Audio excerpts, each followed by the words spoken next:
After 26 years finally Hunter x Hunter की ending reveal हो चुकी है। नॉट ओनली हमें ये पता चलता है कि आखिर तक कौन सरवाइव कर रहा है, बल्कि हमें ये भी पता चला है कि गॉन के ग्रैंड चिल्ड्रंस है। लेकिन ये बस ऊपर ऊपर की चीजें हैं जो कि टोगाशी मतलब राइटर ने हमें रिवील किया है। लेकिन इस रिवील के पीछे काफी एक सैड रीजन है। ये एंडिंग इसलिए दी गई है इन केस अगर टोगाशी की डेथ हो जाती है बिफोर फिनिशिंग हंटर हंटर। लेकिन अपसेट होने की कोई जरूरत नहीं, क्योंकि ये one of the possible ending है ऑफ हंटर हंटर। राइटर ने हमें पहले भी कई इंटरव्यूज में कहा है कि वो एक सीन के लिए कई सिनारियोज रखते हैं और इस एंडिंग के साथ भी कुछ खास डिफरेंट नहीं। दैट्स द रीजन कि हमें एंडिंग के भी 3 सिनेरियोस मिले हैं। राइटर के हिसाब से अगर सिनेरियो ए एंडिंग बनती है, कहीं ना कहीं ये हंटर हंटर फैंस के लिए एक सैटिस्फाई एंडिंग होगी, जहाँ पे 50% ऑडियंस खुश होंगे, 20% अनसेटिस्फाई और 30% कहीं ना कहीं न्यूट्रल में आएंगे। ये एंडिंग एक प्रिटी नॉर्मल एंडिंग होगी, जहाँ पे राइटर को कुछ रिस्क नहीं लेना पड़ेगा। अगर दूसरी एंडिंग टेक प्लेस करती है तो कहीं ना कहीं ये थोड़ा सा रिस्की है, क्योंकि दूसरे सीन वाला एंडिंग पूरे फैन बेस को डिवाइड करके रख देगा। टोगाशी ने पहले भी अपने मांगा यू यू हाकुशो में कुछ ऐसा ही रश एंडिंग किया था। दैट्स द रीजन कि टोगाशी चाहते हैं कि हंटर हंटर उनके हिसाब से एंड हो, जो कि हमें लेके आती है तीसरे एंडिंग में, जहाँ पे राइटर का मानना है कि 90% फैन बेस डिससैटिस्फाई फील करेगी, जिसका इनडायरेक्ट मतलब ये है कि गॉन, किलुआ, लिहोरियो और कुरापिका कहीं ना कहीं कुछ खास एंडिंग नहीं डिजर्व कर पाएंगे। अम्मा बहन पे आ जाऊंगा मैं इनकी। Of course, as a hunter hunter fan हर कोई इन चारों के लिए एक भला एंडिंग चाहता है, जैसे कि गॉन को उसका पावर मिल जाना और फिर कुरापिका का सक्सेसर वॉर सक्सेसफुल हो।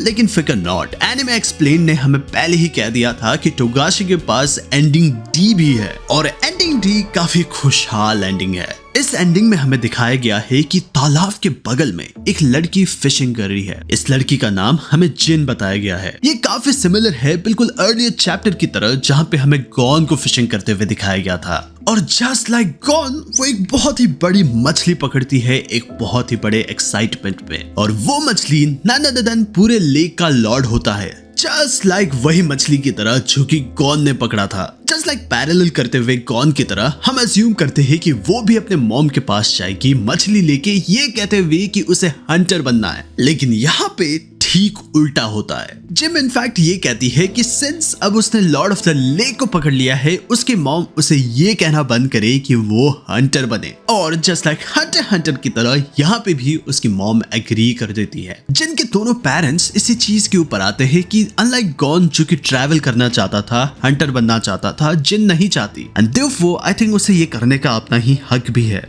भले ही जिनके डैड इस चीज से एग्री कर देते हैं, लेकिन जिनकी मदर कहीं ना कहीं हमें बताया गया है कि वो डिससैटिस्फाइड फील करती है, और वो यही होप में है कि जिन भी बाहर जाके जस्ट लाइक गॉन की तरह एक्सप्लोर करे। राइटर चाहते हैं कि कहीं ना कहीं ऑडियंस की फीलिंग भी इस पर्टिकुलर सीन में दिखे। यू सी, जिन गॉन की ग्रैंड डॉटर है, जिन गॉन के बेटे की बेटी है। जिनकी मॉम ये सोचती है कि शायद से मीटो और नोगो की जेनेटिक्स उसमें पास हो गए हैं इंस्टेड की गॉन की एनर्जी।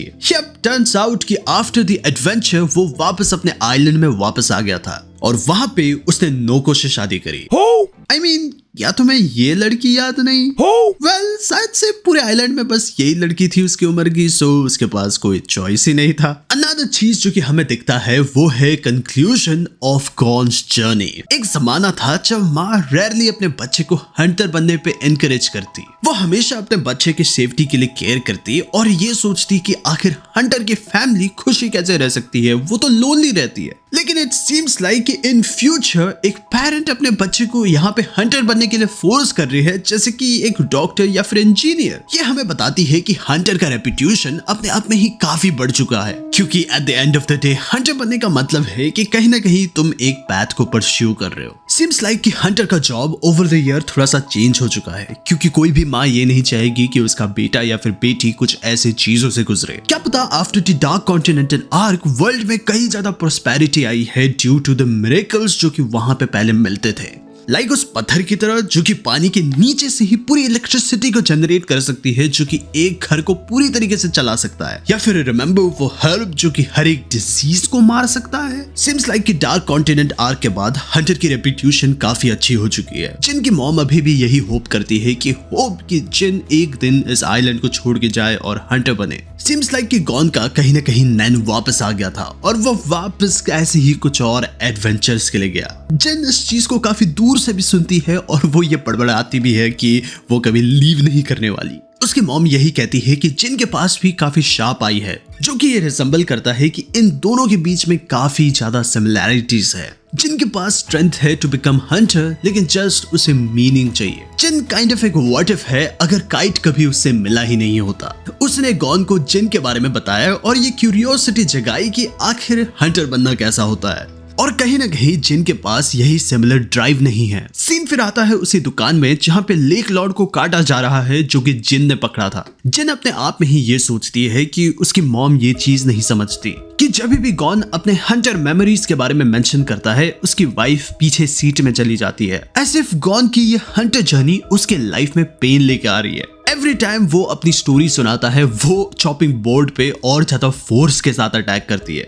ये कहते हुए कि वो इन स्टोरीज से टायर्ड है कि एक इंसान के लिए महीने और सालों साल रुकना हार्ट में एक सैडनेस लेके। श्योर गॉन आइलैंड को छोड़ के गया और उसने काफी कमाल के एडवेंचर्स किए, लेकिन कहीं ना कहीं कॉस्ट ये था कि उसकी फैमिली अकेले पड़ गई। जब भी गॉन अपने हंटर जर्नी के बारे में कहता है, नोको को यही याद आता है कि वो कितनी अकेली थी। यही वो मेन रीजन है कि जिन अपना हंटर लाइफ नहीं चाहती, क्योंकि जिन नहीं चाहती कि वो किसी और को अपने लिए वेट भी कराए। जब कोई हंटर बनता है देन वो अपने करीबियों को लोनलीनेस से गुजराता है। यही वो सेम रीजन है कि गॉन का सन कभी भी हंटर लाइफ के पीछे नहीं गया। देन एक बच्चा आता है हर्ब्स लेके ताकि वो उस लॉर्ड लेक को पका सके, और जिन कहती है कि वो हमेशा इस इंसान के साथ रहना चाहती है। वो नहीं चाहती कि यह इंसान कभी भी उसके लिए वेट करे और उसके लिए सैड फील करे। वो दूसरा बच्चा भी इसी चीज के साथ एग्री करता है और दोनों उस लॉर्ड लेक को खाते हैं। राइटर कहीं ना कहीं ये हाईलाइट कर रहे हैं कि एक अच्छे लाइफ को लीड करने के लिए तुम्हें एक बड़ा हंटर बनने की जरूरत नहीं। फैमिली के साथ रहकर टाइम स्पेंड करना बिल्कुल उसी तरीके से अच्छा है जिस तरीके से एक हंटर मशहूर होता है। ये कहीं ना कहीं बिल्कुल राइटर की अपनी फीलिंग्स की तरह है, क्योंकि उनके लास्ट सीरीज यू यू हाकुशो में वो काफी टायर्ड फील कर चुके थे, क्योंकि उन्होंने हर एक कैरेक्टर से उस हर एक चीज को निचोड़ लिया था जो कि वो कैरेक्टर दे सकता है। फाइनली जब जिनका खाना पक चुका है तो हम देखते हैं एक पंछी है जो कि टाउन के ऊपर से गुजर रहा है। राइटर ने हमें कहा है कि ये एक का बेटा है, दूसरी की बेटी और कुछ के ग्रैंड चाइल्ड्स। ये लाइकली नोन कैरेक्टर्स के नेक्स्ट जनरेशन है।